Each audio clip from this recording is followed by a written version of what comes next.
combative because Here we go. now we're on. Yep. Hello, everyone, and welcome to a very combative episode of Sounding Board. Why combative? Because fuck the red team. If you hadn't guessed from that clumsy introduction, we're going to be talking about competitive multiplayer gaming. I'm Dionan Stark, and with me today is Thor. Hey. And Kale the Quick. Hey-o. And while we're talking today, we're going to be playing a quick game of PlanetSide because thematically appropriate? Sure, we'll go with that. There's a red team that we can, fuck.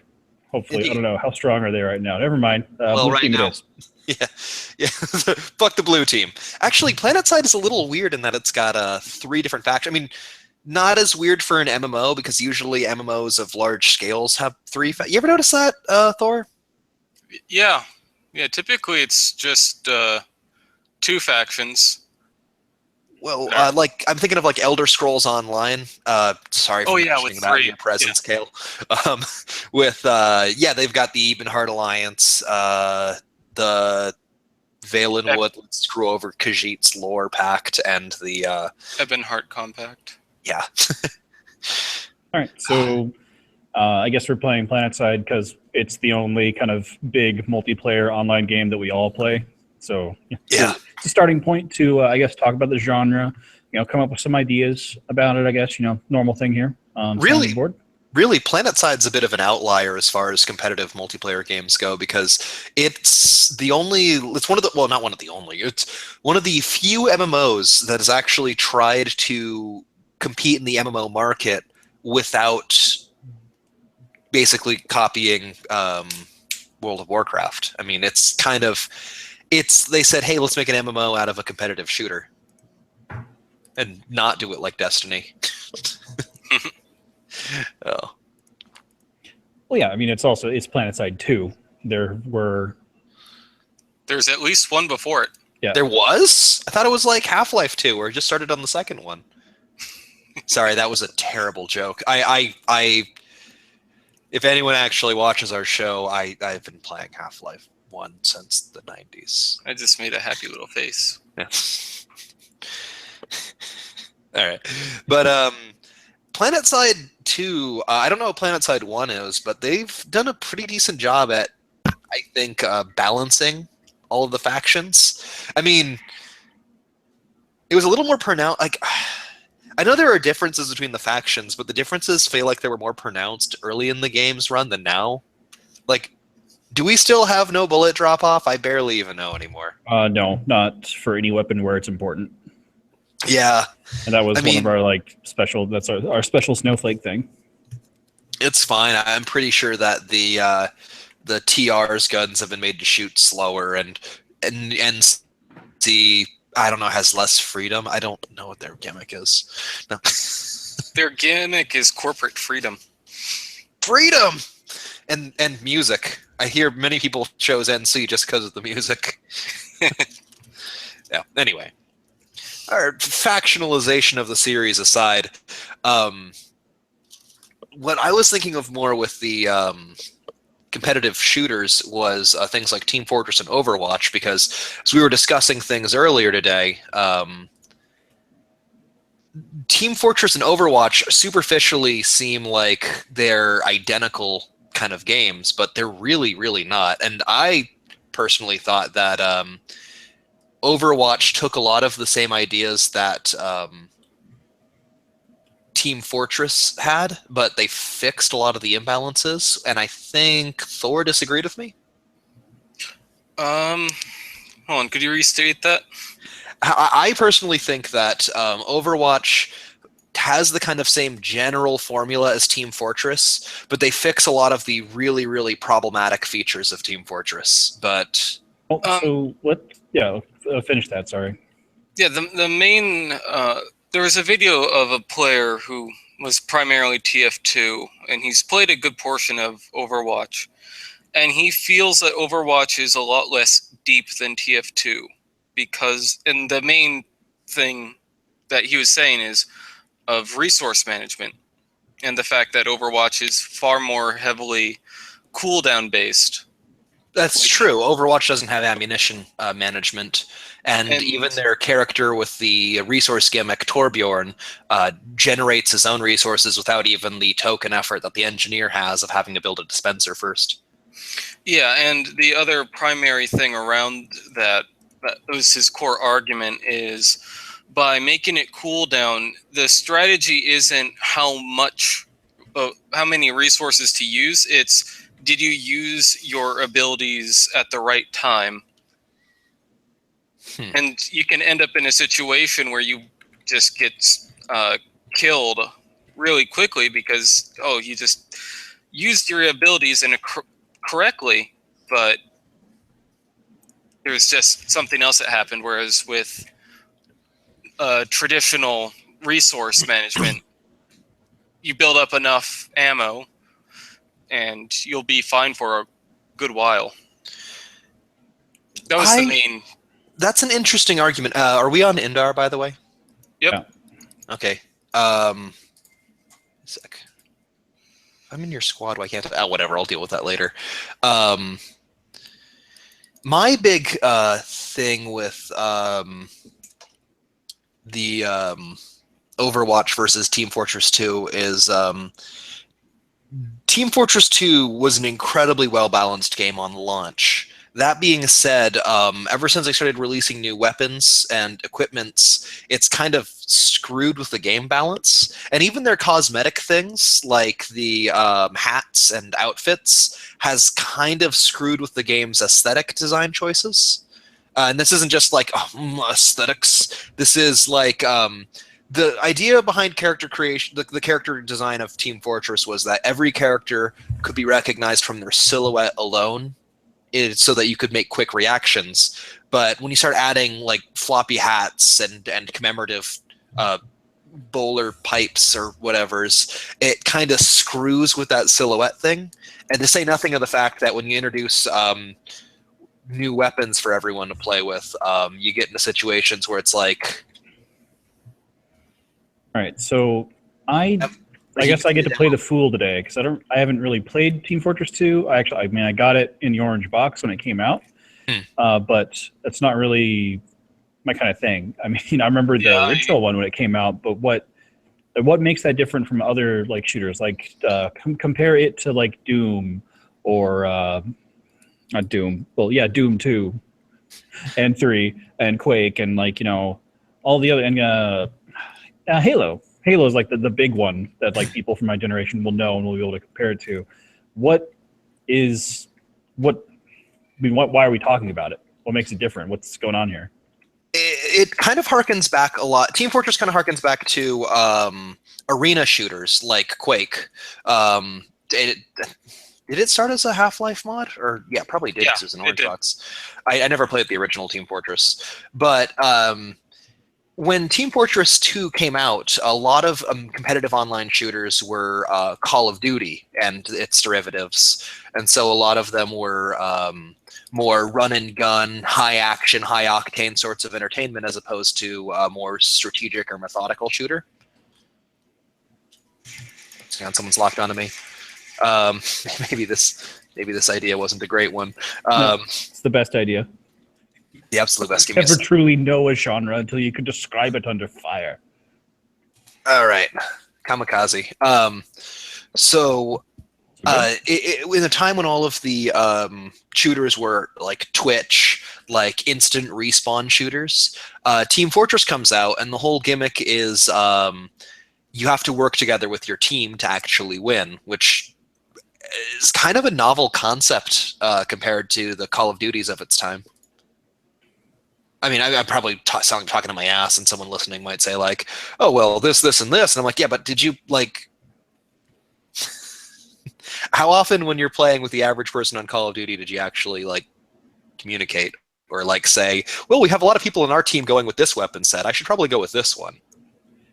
True. I mean, when I would play it, I would communicate what I assume was more than the average, but that still really wasn't a lot, and you really couldn't like see other people's loadouts or anything like that. So.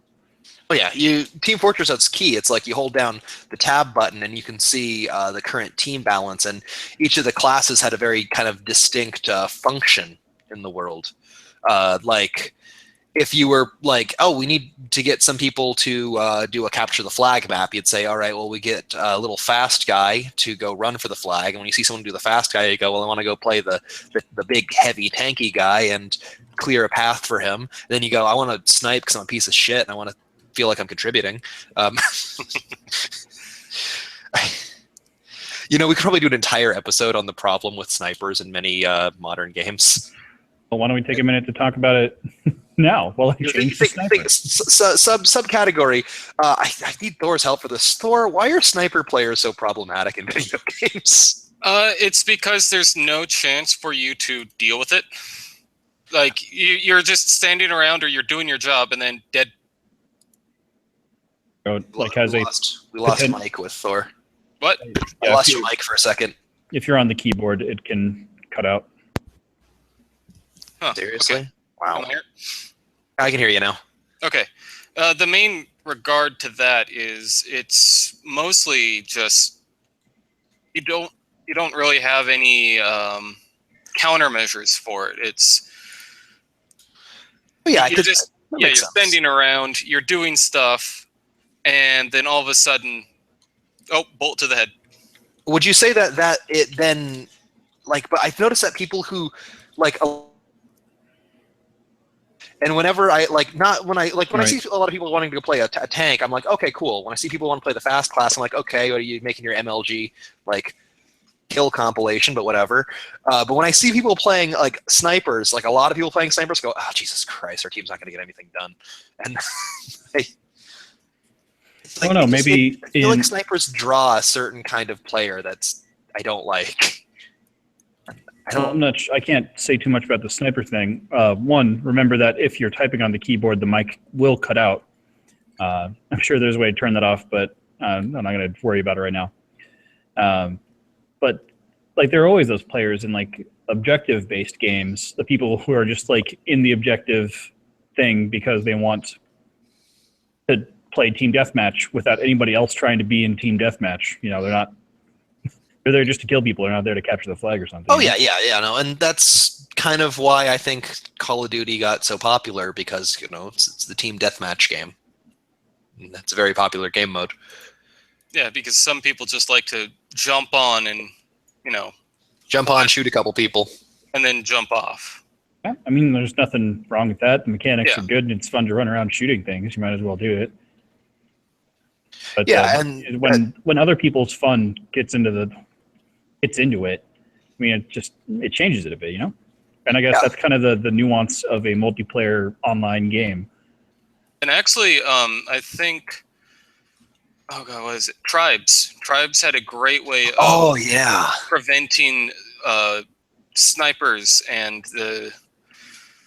the issues around that, with having almost all weapons be projectile and not hit scan. So would you say that the problem with like the kind of playership for snipers is that it's a I just want to get in here and kill a couple people game combined with the I don't want to actively like, I guess if a run and gun guy is out there, he's actually like doing enough for the team that it can help someone doing an objective based thing. But if you have a sniper out there, it's just kind of standing around. Like, is that the thing? Yeah, because sniping is inherently campy. Or passive, I think we should say. Passive is a good way, because you're typically standing around waiting for a shot as opposed to getting into the meat of things. Right, and if you're a less than optimal, like, one of the things I kind of liked about the different classes, as I guess you could say, in Overwatch, is that they have their healers are not all the same kind of healer. Whereas like Team Fortress, you have like one healer, maybe like two with some of the weirder items. Yeah. But like your healer, you know how the healer works. But like in Overwatch, they'll have the guy who heals everyone in the area around him slowly, but he's constantly healing. So even if you're a really shitty like shot and you're not good at moving, your existence is actually contributing to the team. I love that. And maybe am trying to get certain people who I won't want to talk about their skill level on this show into the game, and it's kind of good to say, hey, play this character. Even if you do badly, you're healing everyone around you. Whereas, or like they'll have one person who's like they actually have a sniper character who, when you shoot your own teammates, it heals them. That's weird. I love it. Yeah, that was. Yeah, I'd heard about that. A lot of people swear by her. I honestly, I suck at sniping, so I can't really play her. But Yeah, it's just you can just imagine it. It shoots little hypodermic needles that just inject healing when it's on an ally. oh, they have a lore based around how it works, but we're not here to talk about it. It's not game theory. Yeah. That's just theory. I actually love game theory. Yeah, no, it's amazing. If we could get him as a guest star, that would be amazing.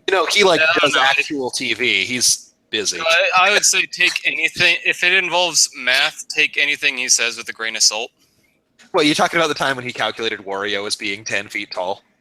No, it was having to do with the deadliness of like Bullet Bill, I think, and a few other things. Just some of the calculations were wrong. Right, ladies and gentlemen at home. By the way, Thor is in fact an engineer and will catch that shit. Fucking yeah, we're talking about Mr. Nuclear Physics Engineer Musician. Yeah, but that's fucking Renaissance man, Thor. A little too much of IRL there. So, so he dead. Yeah. Yeah. Anyways, online games. Online games. They got some concerns, because I mean, it's because a lot in single player games, all right, everything is set up to kind of be in your advantage a little bit. Even in like the super hard ones, like Dark Souls, like the AI is kind of dumb. They just stand there and like let you stab them in the back and like other shit like that. Or they'll just charge right at you. Yeah. And I've played some Bronze Leaguers that are basically like that. Anyway. but yeah, everything is set up there. I saw one video by a Quill18 over on YouTube about how to make a game. He was like, oh yeah, for the enemies, he was making like some little pixel-based space shooters. Like, oh, for the enemies, you want to make sure that the hitbox is just a little bit bigger than the outside. So like, round up for the enemies, but then for the player, you want to round down. Otherwise, the player will get think it's just bullshit and stuff. Like, oh no, that totally hit me, totally missed me, blah blah blah. Like those little things. So you round in the player's favor, and I wonder how Overwatch fudges things in certain favors. I think overtime is kind of how they do that, if you'll remember.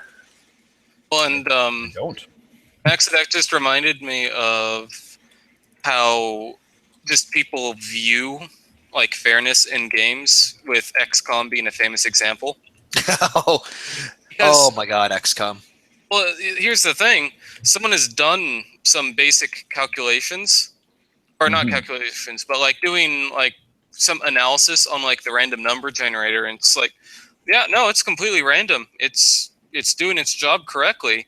It's just we as humans are primed to remember those 95s that fail the 5% of the time, and we completely ignore the like how many times a 40% misses.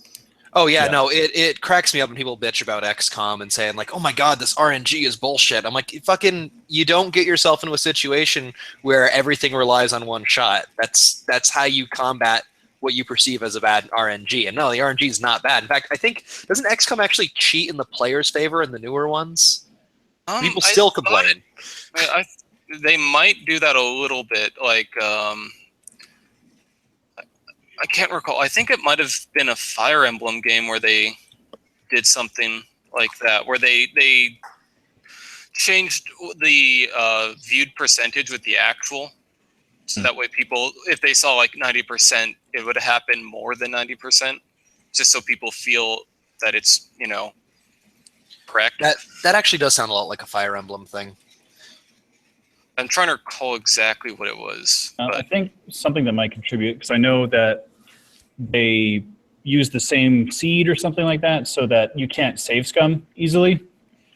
At least It's in a toggleable option. the new XComs, which, like, if you were save scumming and you're trying to do something and you didn't know that it did that, that would be infuriating, and you would totally think that the random number generator was, stupid. Just because you're dumb, you don't know it's saving the list of random numbers it's grabbing.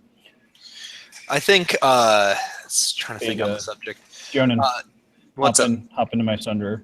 All right, the Sunderer sucks. On the subject of games cheating slightly and oh my god, you have a grenade launcher. Yeah, I'm kind of amazing. Games cheating slightly in the player's favor. An example of the way they do this in competitive shooters, I've noticed. I don't know about a lot of competitive shooters, but I know Team Fortress and Overwatch both do this, where if the time is up on the objective timer, but you still have someone on the point doing something or doing the objective, you'll get like a 3-second grace time of, as long as you're on the point, they won't go to the match being over until like the point is completely cleared of people for 3 seconds. So you can have those really kind of clutch last minute things, which I honestly hate half the time because I've lost so many matches where it's like we got to 99 and then we're hanging on for the enemy to finish and then they sweep us and then they capture it and then hold it. But again, it also could be like I'm just remembering the times when that screwed me over.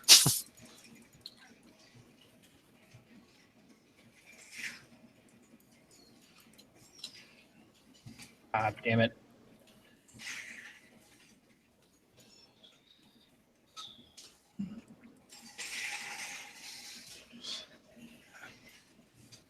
God, there's another one right behind me. All right, meet in HVAR databank spawn room if you can. All right. And we'll just chat for a little bit. Anyway, let's see here. But what I like about Overwatch is instead of like having a like constant stream of weapons coming out that changes the way classes work, you have new characters. So when I see so for Team Fortress, they have one character that builds turrets, and the turrets do stuff, and that's the engineer. And you know how an engineer's turrets are going to work. And then they might release like a couple new weapons where like he'll build 2 turrets that are weak that already builds them really quickly, or like he'll have this but he won't have this. And you won't know which kind of engineer it is until you see it. Whereas comparatively, if I'm on a team and I see someone playing like Symmetra on Overwatch, it's like, oh, okay, she's going to create 6 turrets she's going to hide in various places, and they're going to make you have to maintain situational awareness or she'll kick your ass. Or if I see a Torbjorn, it's like, oh, okay, Team Fortress style turret. And actually, that brings up another point. That Team Fortress style turret actually is actually a lot stronger than the engineers in that if you go up into range of that turret, it's going to lock on immediately and shoot you. Whereas with Team Fortress 2, it's more delayed. Like it has to turn. I'm actually kind of glad for that, and it's because in Overwatch, there's a joke that PC Overwatch is just people playing Torbjorn because they can't aim.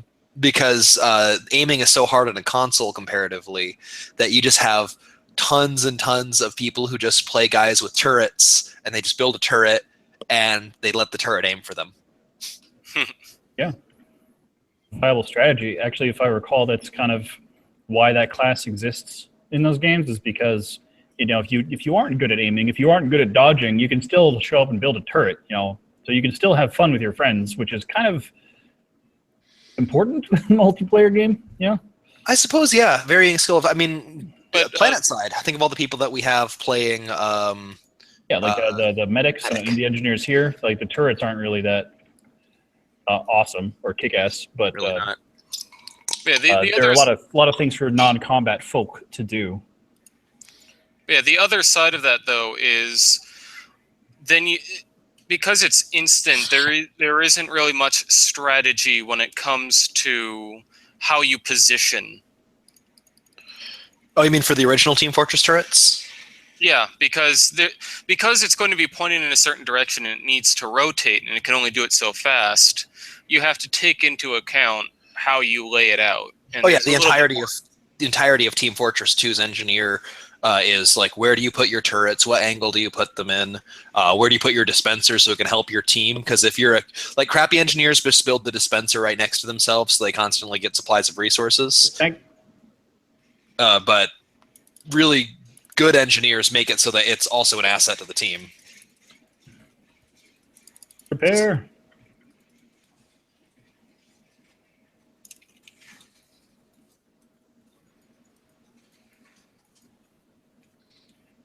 That's right, you run. Shoot him, dude. I'll get in. Sorry, I was just shooting that guy. 'Cause I don't know how good your grenade launcher is at destroying armor. Amazing.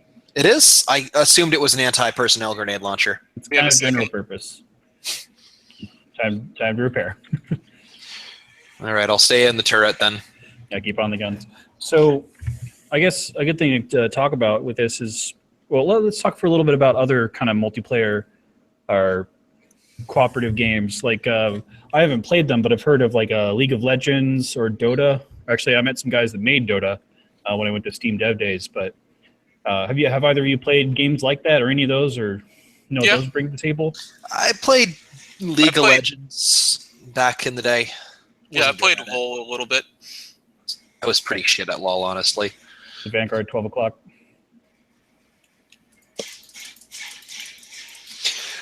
Yeah, I'll say my biggest issue with League of Legends, and this is like hardly news to anyone, is just the kind of game it is one where the community just grows to be the most toxic, cancerous thing in the universe. Well, part of that is also the game design, because exactly. It's that style of game is a game where everyone relies on their team, and people invest so much time and so much of their own like self-worth and self-esteem into like trying to win a match, because the matches are so freaking long that it's like when you lose, it feels like a slap to the face, and so you blame everyone else but yourself. And so the end of any League of Legends session is just a big like blame circle jerk.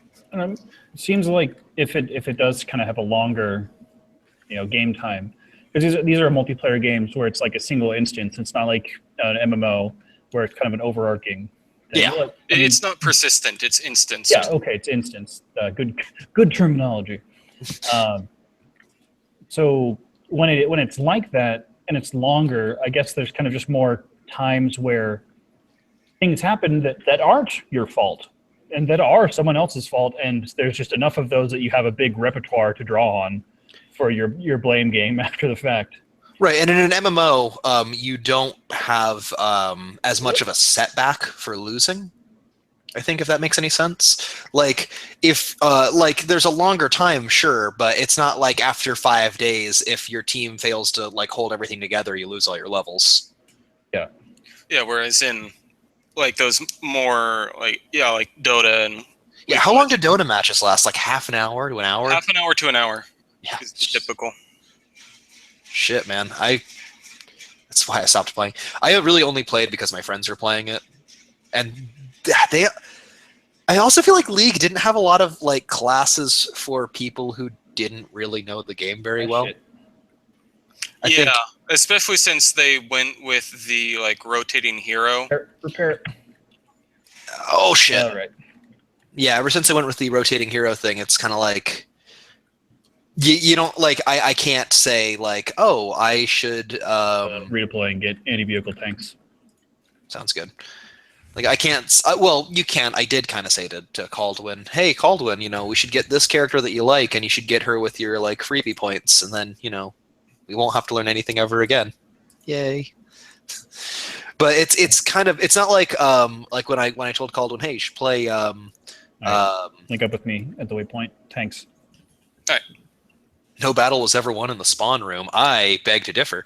I win a lot of battles there, like personal, emotional ones. Oh yeah, should Jonan go Skyguard? No, there hasn't been any air around. I'm certain that we're all going to get killed by air, but any air I've seen so far has been like had other air units fly into them. We have good close air support. Close air. Wrong way, Joan. Give me a second. I'm looking for the vehicle spawner. I Just over by us. Yeah, I assume it's by you. Wait, that's Joshua Y. I don't even know who that is. Oh, wait, that's your friend. Yeah. He's pretty cool. He was cool. Why is he dead? Anyways, No. that's kind of a dick thing to say. Um, Hey, yeah. about toxic game communities. No, Overwatch is kind of bad in some places. I mean, like watch any Donkey video where he's playing, and he does whole compilations where people tell him not to play a certain character, and then he promptly plays the character and kicks ass with it. Or like when he plays a character they force him to play, he just sits around and doesn't do anything. I do not remember to switch to the best anti-vehicle weapon you have. Oh yeah, no, I'm familiar. Yeah, and actually, I really enjoy watching Stir play. Are you?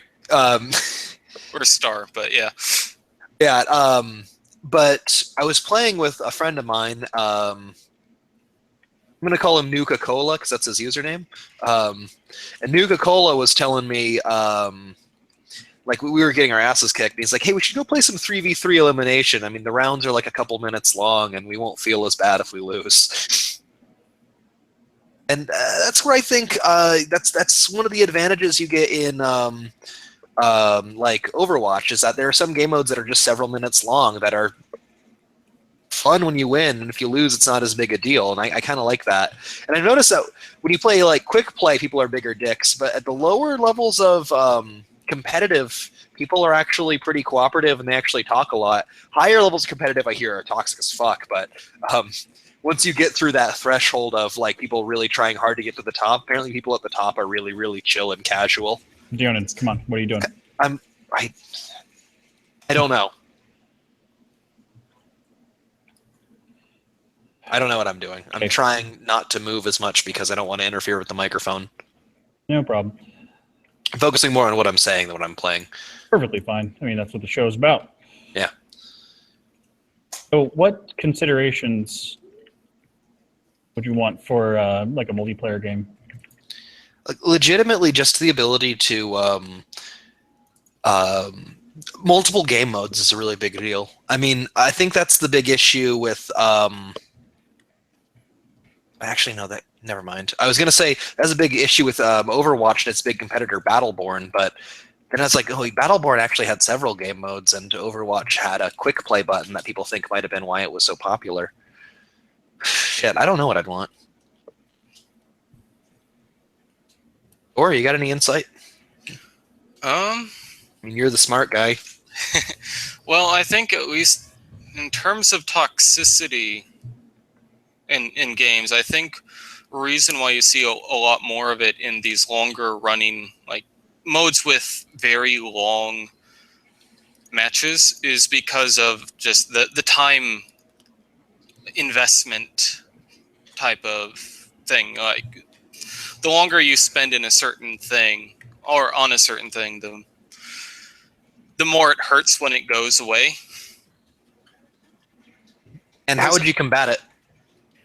Like, should we combat it? I mean, because one of the reasons I like Overwatch and stuff better than Call of Duty is that it's a little bit more deep than just running around shooting people. Yeah, and there's a balance, and there's probably, I guess you just kind of combat it with, I don't know, it's tricky. It is very tricky. Well, I think you would combat it by just mitigating losses if they, are invested into that, which is tough because you kind of want people who fail to not get everything. Oh yeah, because they're going to be mad about it, that they didn't get everything. But so I guess really what makes a defeat satisfying is kind of what you would need to figure out there. And I think like in regards to like team like multiplayer games, I think what you'd have to do is to make losses not hurt as bad is just do some really fancy algorithms. Algorithms. In terms of basically, instead of like a loss potentially knocking you back just for simple loss, it takes into account your history and the history of your teammates. So if you're teamed up with a bunch of people who constantly lose, but you generally win, it should mark that as, it shouldn't penalize you as heavily. Well, in that case, losing would be bad because now you're marked into a category. You're going to be paired with people who lose more often. That doesn't. Well, no, that's this is like independent. This isn't for like matchmaking. Yeah. It's a whole other ball game, and I hear people complain about that for Overwatch a lot. I guess not really matchmaking, just not finding good teammates. Because quick play is basically like the desert. I think that quick play is full of really bad people. That is kind of a problem, though, that when you do make the game to where it does have that kind of the level of nuance strategically, that people who can't play into that fail. Like in Call of Duty, to rip on what's popular to rip on these days, everybody's doing the same thing. We're all just shooting each other. Like there's nothing really. There's no medics. There's no guys like with giant projector shields. Maybe there are. I don't know. The new games got kind of sci-fi. I don't know. But come on. Do we have to go to Hosen now? I don't want to go to Hosen, Dad. We don't. We can just kill ourselves. Okay, Dad. This is just like my last family vacation. We have to go to Florida, Mom? No, we can just kill ourselves. All right. No. Anyway. But since you can't not play into what you're supposed to be doing in a Call of Duty game. You're there to like shoot people and do the objectives, but none of that changes based on some like class decision.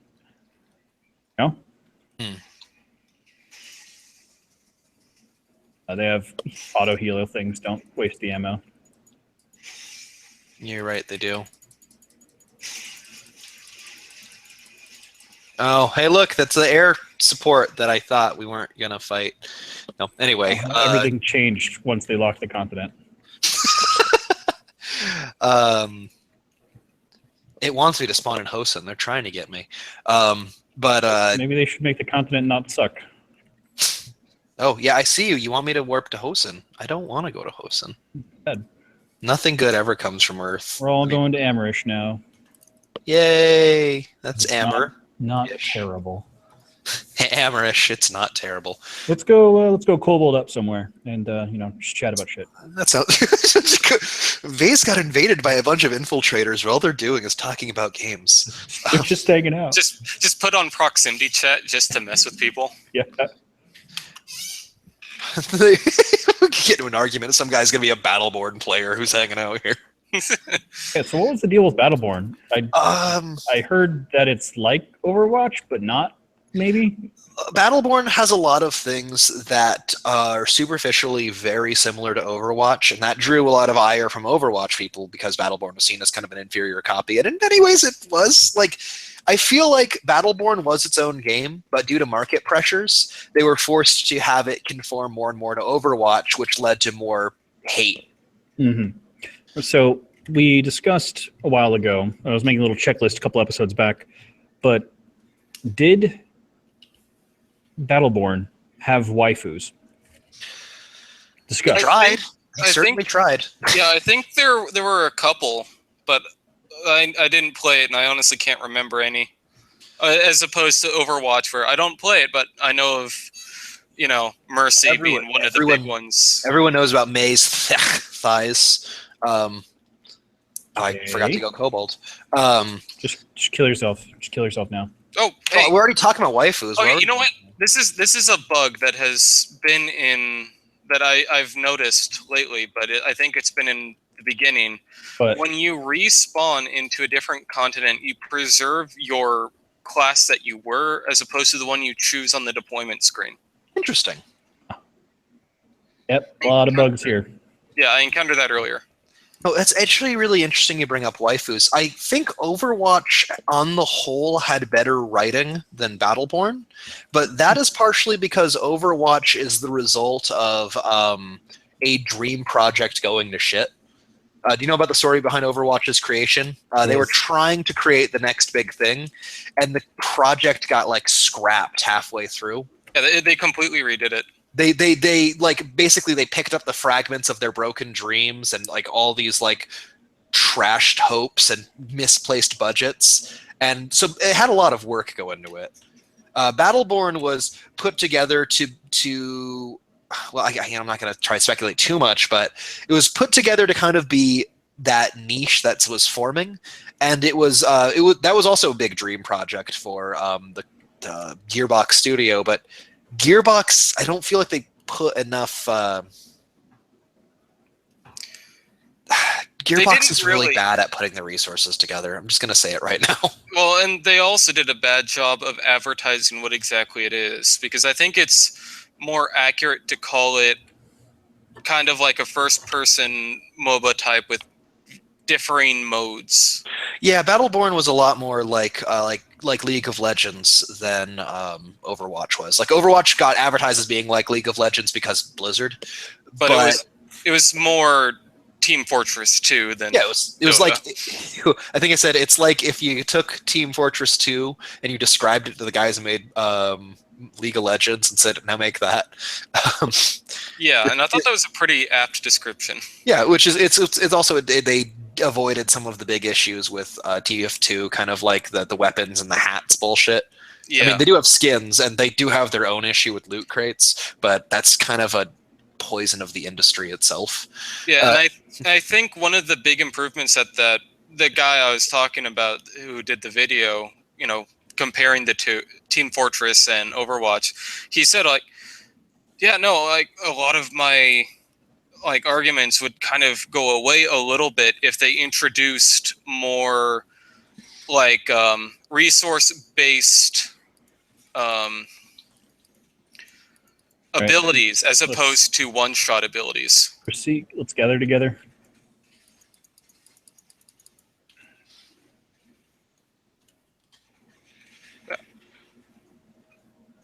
Shit, I'm scared, bro. I'm scared. Right, let's go into the point. All right. So I'm working on my multiplayer shooter, the Blaster Girls. Do you have waifus? Well, they're all girls, so yeah. Armor waifus. Oh shit. Waifus aren't just being girls. I mean, if that were the case, Battleborn would be more popular. True. I mean, their creator tried to use Rule 34. I think I already said I wouldn't discuss that. Yeah. True. Weaponized waifu. Weaponizing waifuism is a very, very dangerous game that's easy to fuck up. You can't just weaponize a waifu. What's wrong with you? All right, everybody meet in spawn ass heavies. Oh, are you guys dead? Yeah. Okay, I'm gonna just chill here for a bit if you guys don't mind. Cool. We're gonna let's heavy it up. Okay, you guys come rescue me, please. Or follow me. Please understand. But no, so Blaster Girls, and something I'm trying to do with that is to make it explicitly not kind of appeal to the normal gender norms. Mind you, I'm not like a super big social justice warrior dude. I mean, obviously, I think everybody should, get their due and be equal and shit. I don't know. Gonna get myself into a kerfuffle. Yeah, don't worry about it, bro. But I do just want to make a show where it's just a mercenary, or not a show, a game where it's a bunch of hardcore mercenary people that just happen to be women, and I don't want them to be just all pinups and stuff. Like I know something that happened with Overwatch was Tracer's pose. Something about like she was just doing the cliche looking over her shoulder. Well, it was a classic one if I recall. No. That was so basically. No, that was the replacement. Yeah, the issue with the pose was that it was just kind of a gratuitous, blatant butt shot, and they were like, that is an issue, and then they fixed it by making it a pinup girl butt shot, and that was more in character considering she's like she's like an Air Force girl, and so having like kind of a Air Force girl pinup thing is actually kind of clever, honestly. Well, now that I know that, so like without the context for being an Air Force girl and like pretending to be a nose art person, which like having been in the military, that's exactly what a female military person would do.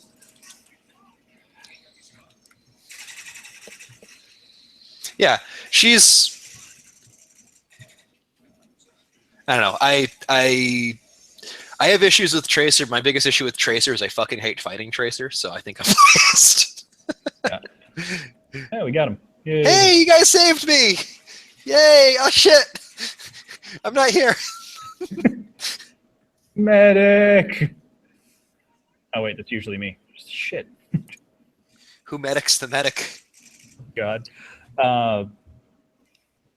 Yeah, so like that makes more sense given the context of that. I mean, I'm not. So yeah, for Blaster Girls, pretty clever retaliation too. I mean, it was like, oh, you're right. There is an issue with her pose. It is just fan service. Let's make it make sense as fan service. yeah. So I guess for Blaster Girls, I'm explicitly not, or trying to not have waifus. Which, like, Your game's good enough that people make waifus of anything. true. Fucking, Yeah. have you ever seen plain waifus? Oh, wait, yes, no. Yeah. Hey, one of our most loyal viewers has plain waifus, so let's not give him too much crap. Plain waifus. He really likes the A10. Anyway, Who doesn't? A10 is like the. Okay, I don't know enough about planes or waifus to make a comparison. I was gonna try doing something clever there, but it kind of fucked it up. I don't know. I don't like I love Tracer as a character. I don't really stop shining your light on me. You're revealing me. I don't think her character is that great in game, which is a shame because I think she's very charming and perky and fun. But that just goes back to the issue of Blizzard. You clearly just want to make a movie. Make a movie. Yeah, right. And they made so many like advertising videos. Their videos are awesome. Yeah. But then again, Team Fortress 2 did that too. Do you remember the Meet the Team videos that were like really popular? Yeah, they were really popular. Because they were really cool. Were they?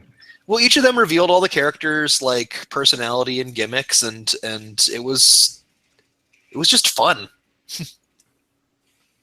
Like the video about the engineer just sitting there having a beer while his like turret kills everyone, and he's explaining, like talking about philosophy with you. And I think having strong, you're dead. Having strong personalities, I think, is a big asset that maybe that's what Overwatch had that Battleborn didn't have.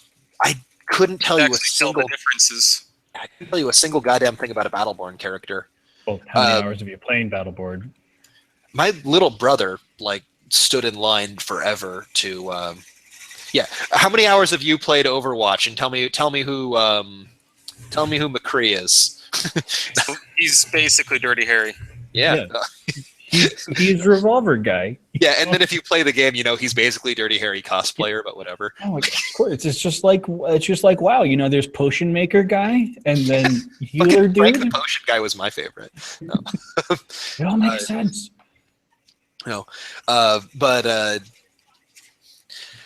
there's been entire YouTube series where we've talked about how every single Overwatch character is kind of the different archetypes of hero, and that's the appeal. And I actually really dig that. I think that's my favorite part of Overwatch is that every character is like a different, incredibly archetypical hero type.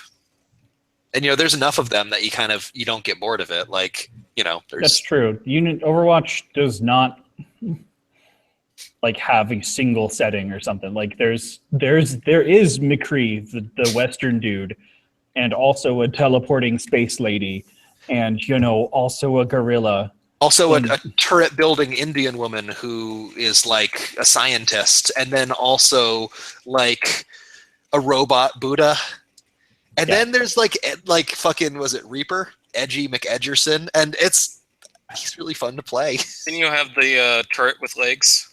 Yeah, for the people who are boring. Actually, I make fun of the turret with legs, but if you watch his movie, it's like WALL-E. It's really charming. Have you watched any of the Overwatch movies, Kale? Yeah. Did you watch the Bastion one where it's the robot and he wakes up in a forest and he's kind of doing cute robot stuff? No, I don't watch any Miyazaki stuff. That's Oh, I probably shouldn't have uncloaked in front of you. You're clearly heavy assault. Nice. All right. Yeah. You'll get better. I guess we're just proceeding on foot to the next place. Sounds good. Oh, normally on sounding board, we try to come up with an idea. And that's kind of the thing. It's a sounding board. Throw your pitch at the board, see if it sticks. Right, which is kind of why I wanted to discuss the various punk genres, because you get an idea out of that. But yeah, but I don't know, maybe a discussion for another time. We're kind of deep into the multiplayer shooter, but then again, we did talk about kind of the genres and how nebulous Overwatch is.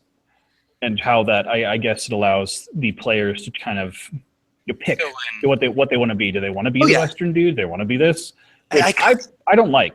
That's not Really? my thing. I like with Blaster Girls, everything kind of looks the same. They're all in space. There's a distinct thing that's going on. But man, I can't knock it. It's good. I know they do that same type of thing for what's it called?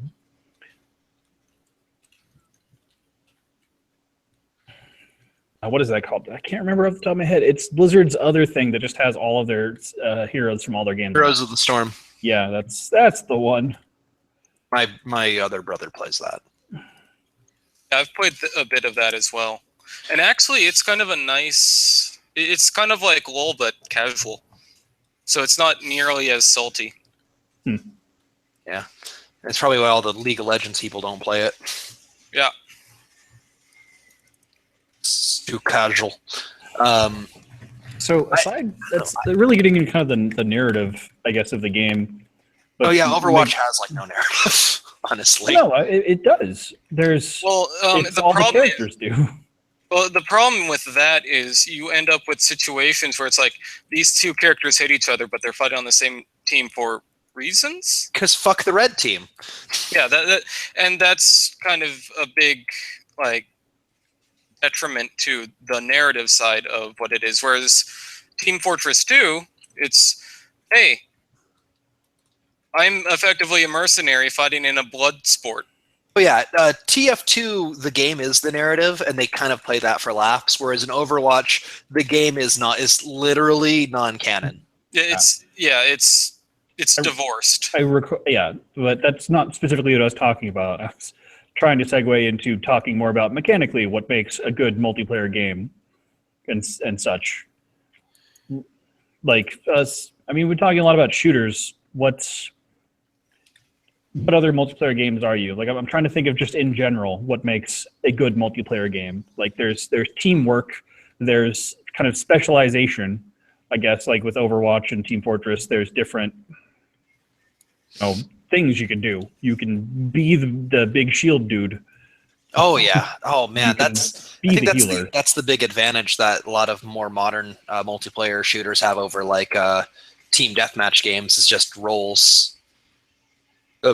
I appreciate that new trend in the business, but that does take a lot more work to do because you basically have to figure out, like what, like you can't make just like varying degrees of like shotgun. You have to be like, okay, so this tank guy is good on these maps, not on these maps, and this guy is viable here and here, and like how many sniper classes do we need? So that's class-based shooter. Maybe we should call them class-based shooter. Class-based shooters are awesome, but it's like they do take a lot of balance. I mean, not League. Overwatch recently completely changed how one of their characters plays, and as a result, she's not only viable but really fun and integral to many team combinations now. On defense, on offense, she is kind of meh. Mechanics aren't really my strong suit. I'm here for the waifus and for the plot. Here for the waifus. I'm here for the aesthetic, honestly. Like, so do you never play a character in a game because it's good? I do. That's probably the whole reason I play. The reason I play Roadhog is because I kind of don't dig Roadhog's general design, but he's really fun to play. But like, for example, I won't play like Wario in Super Smash Bros. Because I just kind of hate everything about his aesthetic. But I think most people who like playing Wario kind of like the fact that everyone hates his aesthetic. I don't know. I actually recently watched a video where a designer was discussing fighting games and how the aesthetics of a character is kind of important for deciding a main, because this is effectively the person you want representing yourself. And there are competitive fighting guys online who do not choose an optimal choice because they don't like how obnoxious the character is, or they just kind of can't get into the style of like hero he is. Yeah, and then there are some players who are effectively that character. Yeah, like Yeah, I think we saw the same video. Yeah, like I love McCree in Overwatch. I like Cowboy Guy. Cowboy Guy is love. Cowboy Guy is life. I suck as McCree. Like I drive myself to be better as McCree because I want to be good with the guy I actually like playing as. Like if I was only playing optimally, I think my main would be something like Roadhog or like I don't know. I kind of dig Symmetra's aesthetic. Got the kind of like Nova future kind of thing. Yeah. Aesthetics are really important. Sure. I mean, they call it a video game. Video is primarily, a visual thing.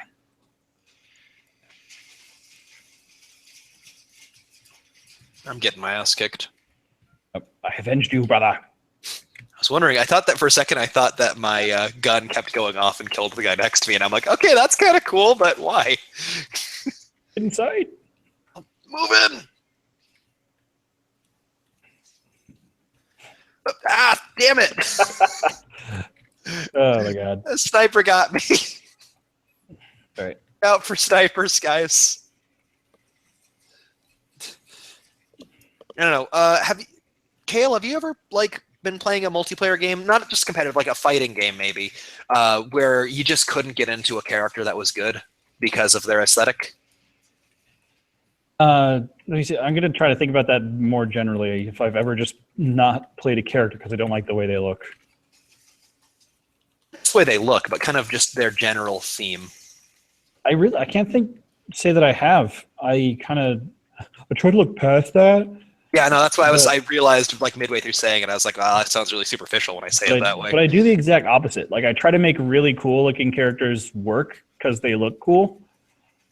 And I'm like, oh, I want to be this thing. Like I don't know if it was actually worse. I can't say I'm a fighting game master, but in Soul Calibur 2, I played Zhang Hua just because I like the Chinese Zhan.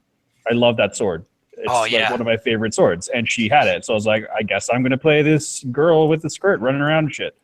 So I think we've discovered that Kale's aesthetic is weapons. What is there another aesthetic? Character, but yeah, no. I don't understand. Like the whole reason I got into Keelik is that he was a staff user, and at the time I was kind of into the whole just read about this legend of some swordsman that was defeated by a farmer with a quarterstaff, and I was like, oh, that's kind of badass. Yeah. It also turns out that Keelik is bullshit, but whatever. And I also liked playing as Raphael or Raphael's. Pre or post David Bowie, Raphael. I love the rapier, man. But yeah, the guy with the rapier, and I don't know, just kind of just partly the rapier, partly the fact that he's fancy vampire dude. Oh yeah, no, he had a very kind of cool theme going on, and also I can't forget my custom character in what was it for? Nazi vampire guy with Soul Edge. Yeah, my Nazi vampire officer, and just he was neutral, so he got both Soul Calibur and Soul Edge. Turns out there was no love or hate in him. There was merely duty. Yeah. I know. I just dug that. Just in, we got the Nazi audience now. No, I shouldn't joke about that. Wait, do Nazis have money? Because if we can remove them from their money, I mean, that's win-win for everybody. Oh, capitalism.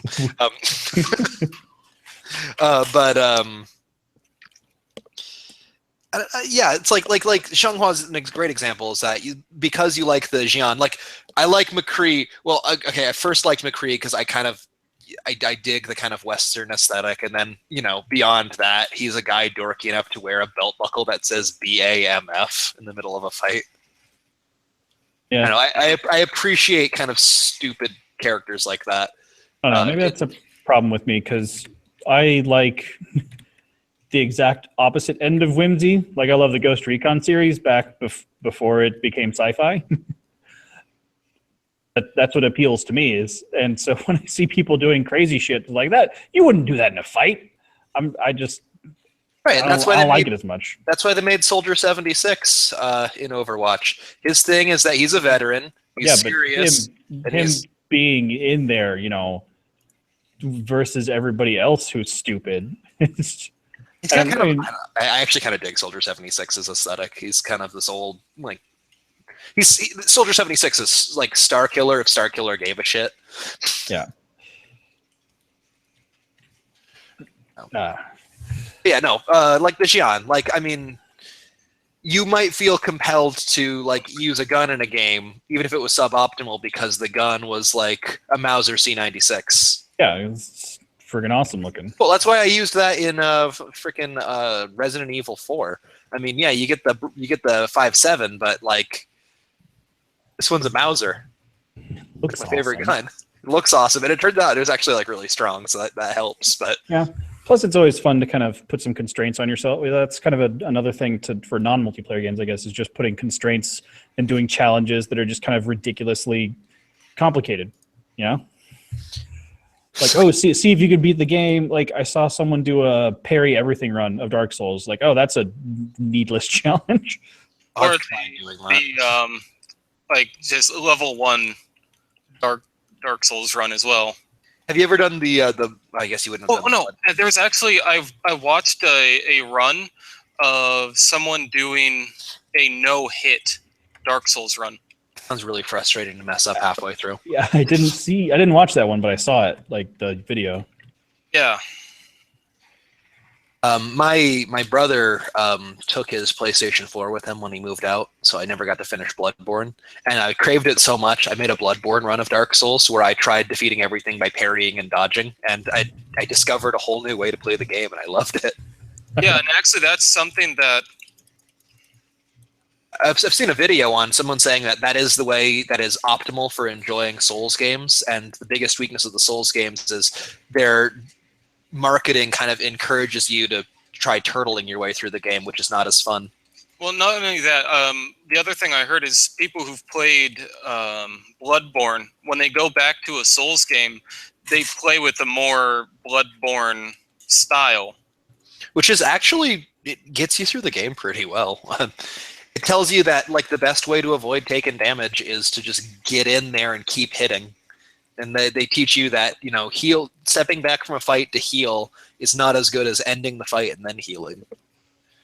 I mean, as long as you're quick enough. And that's the other side of it is Bloodborne also incentivized more aggressive gameplay. It incentivized sociopathy. I mean, not sociopathy, say psychopathy? I don't know.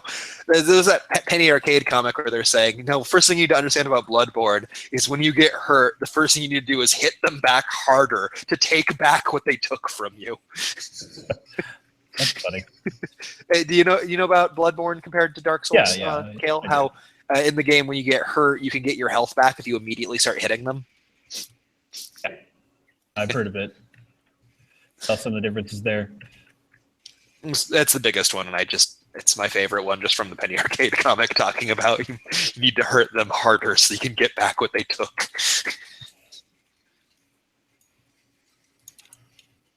Penny Arcade references are like half of our social interactions with each other. It's true. So, I don't know. I don't really have too much to say in the realm of game design. All I can do is talk about why I did like Overwatch, and that I think that the waifu culture of Overwatch is just a symptom of the general pleasing characters that someone will love kind of appeal of it. I mean, I'm sure you have a sword waifu, Kale. I don't know. I can't like say that I do. I mean, gun waifu. I do like a good raifu. Rife.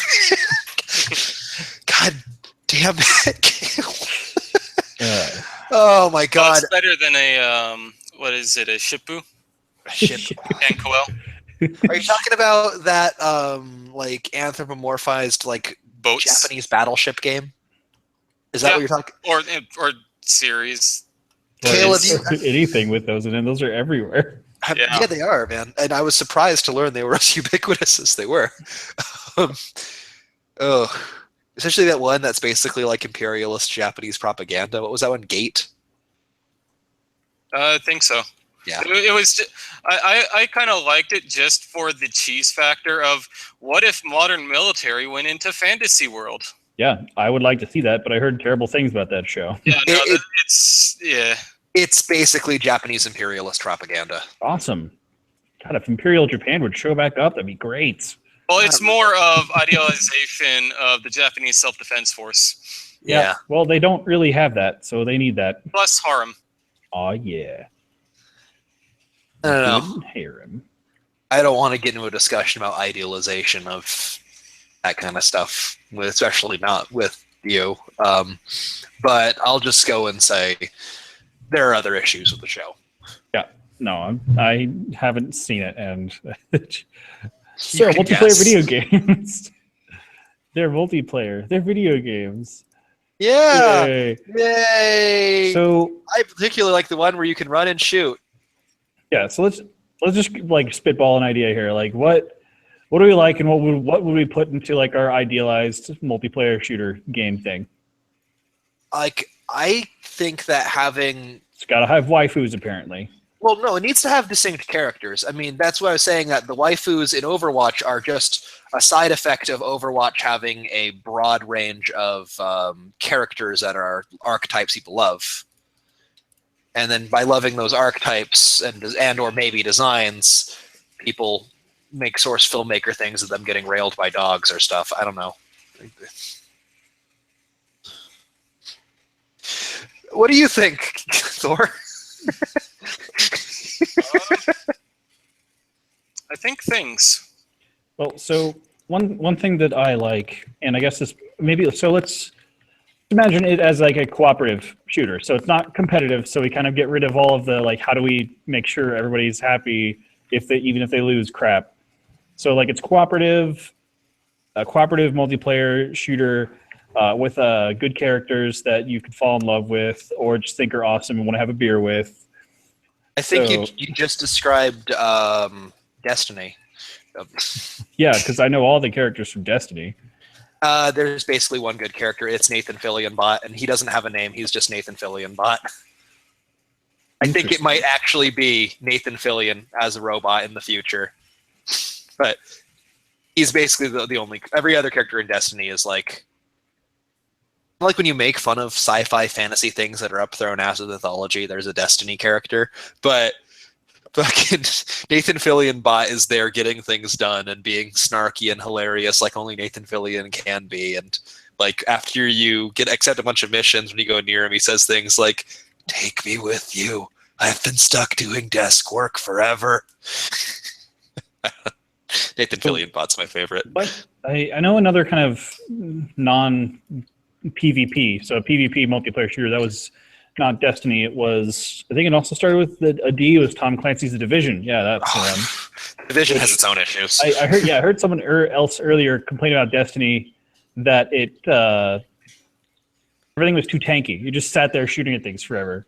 Yep. Now we're getting into Borderlands' issue. Borderlands is another game that was PvE with a large amount of quirky, lovable characters, except for if you didn't like the style of humor that Borderlands had, it's grating. Oh my god. Claptrap made me want to fucking shoot myself in the mouth, and that's not much of an exaggeration. Yeah, no, it's like I would waste bullets just shooting them because it's like, shut up. Remember when we had to repair Claptrap and like we lingered on that for a while? We're like, is the rest of the game really worth it? Thor, and Is you're this like, really moral?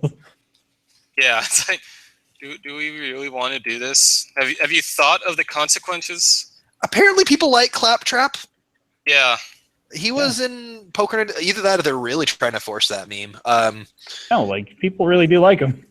I guess he's like Gurr if you've never seen Gurr. Yeah, If Gurr, your but not generation endearing. doesn't have Gurr, it's like Gurr, but not endearing. If your generation didn't have Gurr, he's an okay substitute, I guess.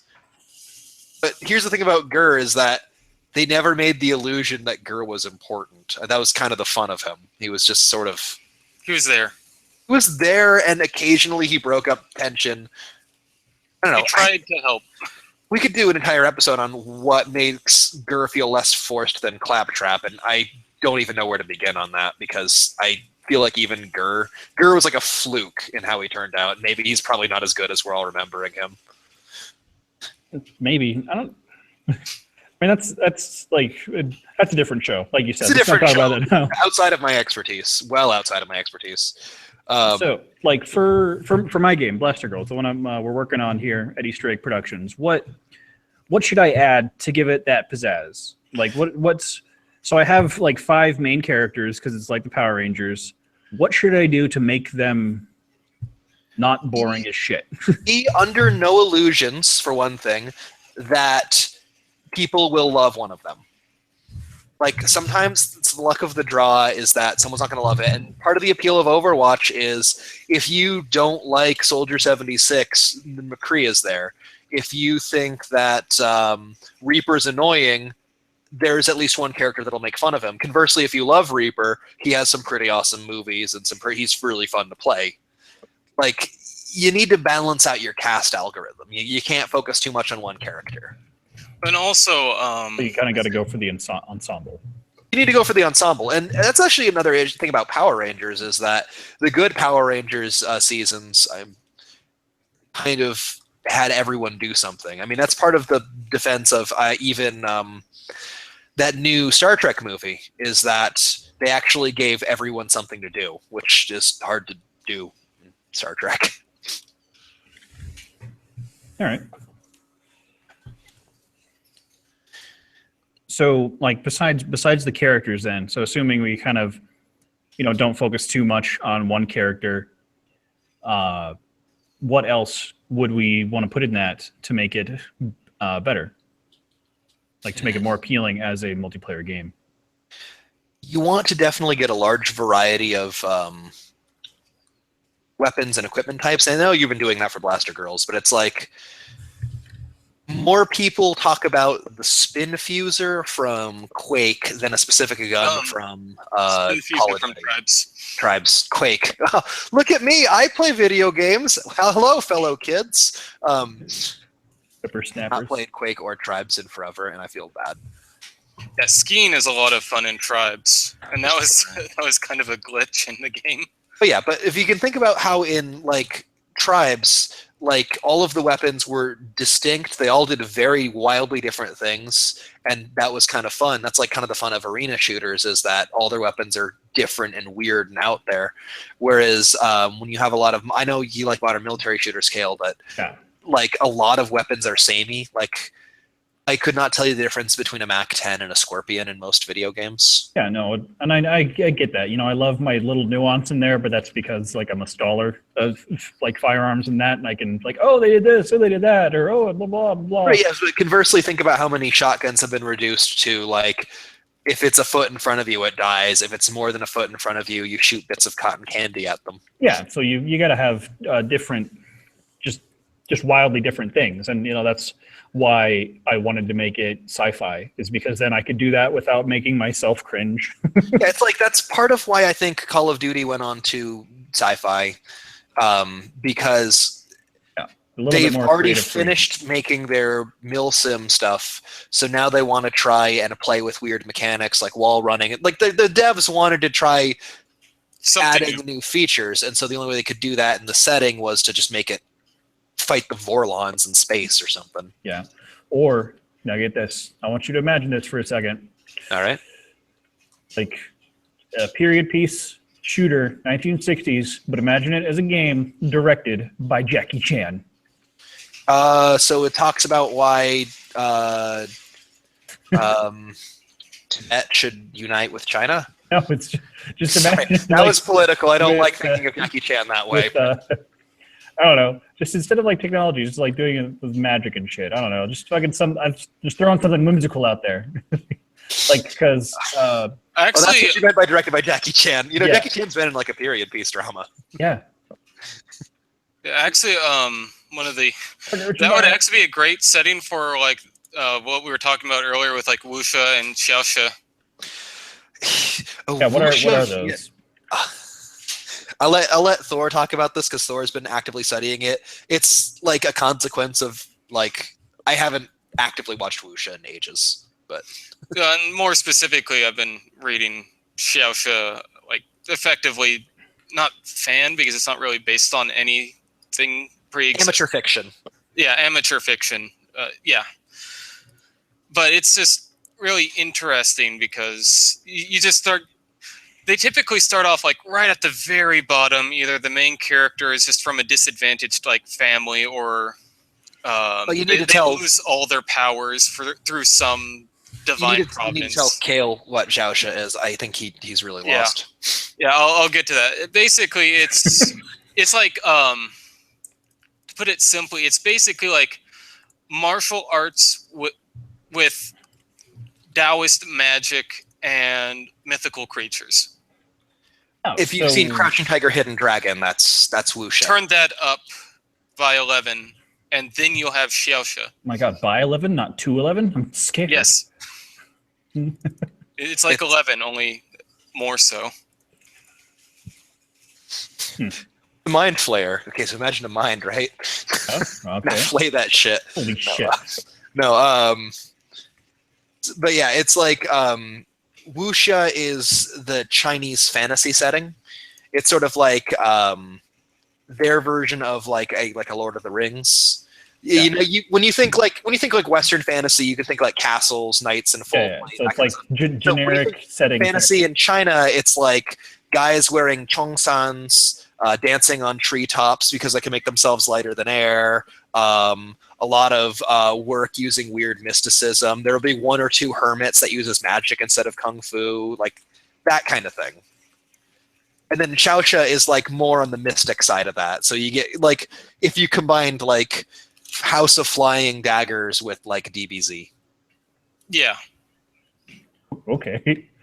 Actually, only instead of generic energy, there's typically some manner of elementalism in there, like the classic Chinese elements, or Taoism is a very, very complicated faith, and so when you pull upon that for your magic, you get really complicated results, and I love it. And almost every setting has their own specific rules and ratings and ranks, levels, whatnot. So it's more closer to like modern fantasy literature, which I kind of dig. Like one of my favorite things about fantasy literature is when they take learning about their magic system. Yeah, bothering to tell you about their magic. That's what made Wheel of Time great for me, because like Wheel of Time, they basically almost made like a video game system for their magic. Yeah, except you couldn't easily do it in an actual video game because of the fact that you're weaving the magic, so it's a lot harder. I think the closest video game that's ever come to that kind of magic is like Magica. But anyways, yeah. A Xiaoxia game would be interesting. I don't know how you would do it. There are some. There's at least one MMO in China that is based on it. Based on one of the series I've read. Interesting. That I didn't actually know that. I don't know how well it keeps to it, but I mean, I know the Asian MMO market is wildly different than the Western MMO market. I'm just trying to think of complications that might rise out of that. Coming to get you, Thor. You want to move to Thor? Move to 4. Securing. I don't know. MMOs are very definitely out of my range of experience because I have almost never found an MMO I've really consistently liked. I liked MapleStory, but that was the little Korean MMO that kind of is the exception that proved the rule. Yeah, I don't know. I think we are no longer sounding bored, but I don't know if we really produced as much. I think that's a wrap for the episode. No, but we talked about some stuff. Ventured into many different places. Yeah. Sometimes when you have a smaller amount of people than normal, you just got to make a rambly episode of something. It's true. I mean, you gotta get your ducks in a row before you really do anything cool with them. I don't know what cool stuff you do with ducks, but yes, Frank the duck, you should have been here. Yeah. Anyway, Frank, fuck you. Fuck the red team. Fuck you. Fuck the